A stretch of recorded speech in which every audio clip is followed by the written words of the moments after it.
this is Musically Me, and you are here for day 10 of Vlogmas. So, as I promised, today is going to be a feminine hygiene's must-have. So, and I told you all also that it was going to be featuring the Honey Pot. So I want to say, number one, the Honey Pot is a great company. I love their products. I haven't had any issues, and it is also Black owned. So the first thing that I want to show you all, recently for Black Friday, they had a buy two, get one free. So from that sale, I read up on the sensitive foaming wash. And so that's just a basic wash. I've never used the regular formula just because before I started using these products, I had never really used anything down there besides just warm water, because you know the vagina is self-cleansing, so didn't use anything other than that. So I was kind of a little bit, you know, weary about using like a regular formula, so I buy the sensitive. So great product. It has lavender, vinegar, and calendula, however you pronounce it. And the vinegar smell is not overwhelming at all. And actually, I've put my mother onto it as well, and she likes it. So the next thing from the Honey Pot that I got is the Awakening Jasmine Panty Spray. I hope you all can see that. So this is just something that you can spray in your panties. So a fun little colloquialism or whatever that my mom likes to use is cooter spray. So this is kind of like the Honey Pot's cooter spray, and you just spray it in your panties. And like I said, very easy. I haven't had any experiences with it, bad experiences, and I really enjoy the product. So a product by the Honey Pot that I haven't tried is the pads. So I've always been an always girl as far as my pads, the Overnight with Wings, but this is the Overnight with Wings. It has mint, lavender, and aloe in it, and it's a herbal infused pad, so I've never used that before. The only bad thing, well, not necessarily bad thing, is that it's a 12 count, and I think these will probably be gone in 1.5 cycles for me. So yeah, that's the only thing. But I'm looking forward to using these. The next time that my menstrual cycle comes, I will use these and see how they work. And if you all would like an update on that, I'll tell you about that. And then the last product from the Honey Pot that I've never tried before, but I'm very interested in trying, is this Soothing Lavender Vulva Cream. It has mint, coconut oil, and lavender in it.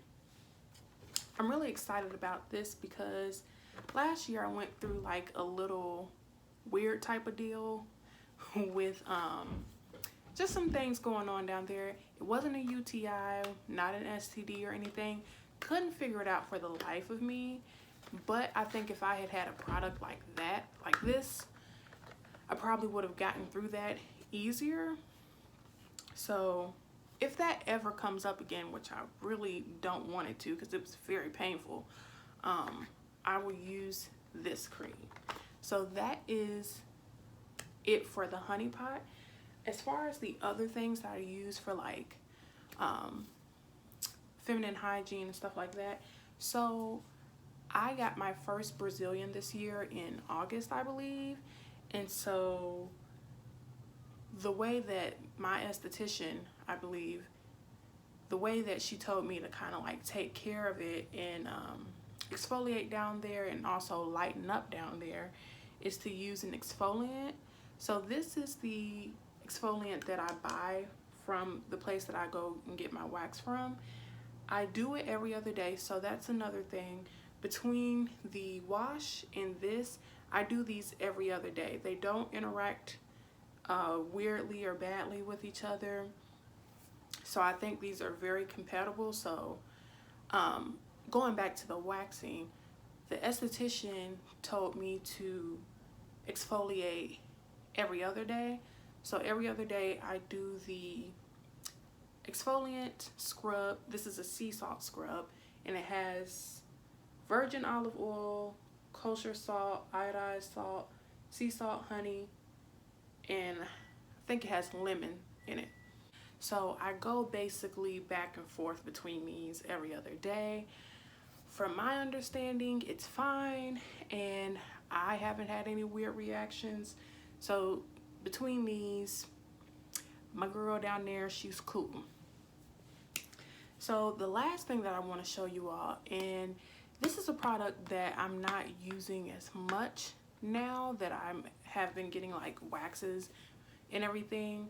But before I started waxing, which I don't think I'll ever go back to shaving down there, but if I do, this is just a good thing that I think you should have on hand if you are averse to being waxed down there, or for whatever reason you just want to keep shaving. What I would do when I was shaving, after I shaved, you know how it can kind of get itchy down there because you went from having this hair to not having hair. I always kept coconut oil on me. So after I got done shaving, I would take coconut oil and just kind of rub it down there to soothe it, as well as help with like itching and all of those things. Now this may not be the best to work against bumps, but it works for keeping the itching away. So those are my products that I wanted to share with you all. Also, I want to give you some don'ts if you don't know. So number one, don't use Bath and Body Works bubble bath or shower gel. Keep those away from your vagina. Secondly, douching is not good. And then always pee after sex. Anyway, thank you so much for watching my video. Please remember to like, comment, share, subscribe. If you have any suggestions of products that you can use to keep up your feminine hygiene, you can leave them down below in the comments, or you can tell me what your kind of routine is. Again, I do not have like a promo code or anything, but I would seriously recommend using the honey pot. Support a Black-owned company, as well as take care of your girl down there, because she needs to be taken care of. We do not want to be walking around smelling like fish. So anyway, that's all I have to say. I'll see you for day 11.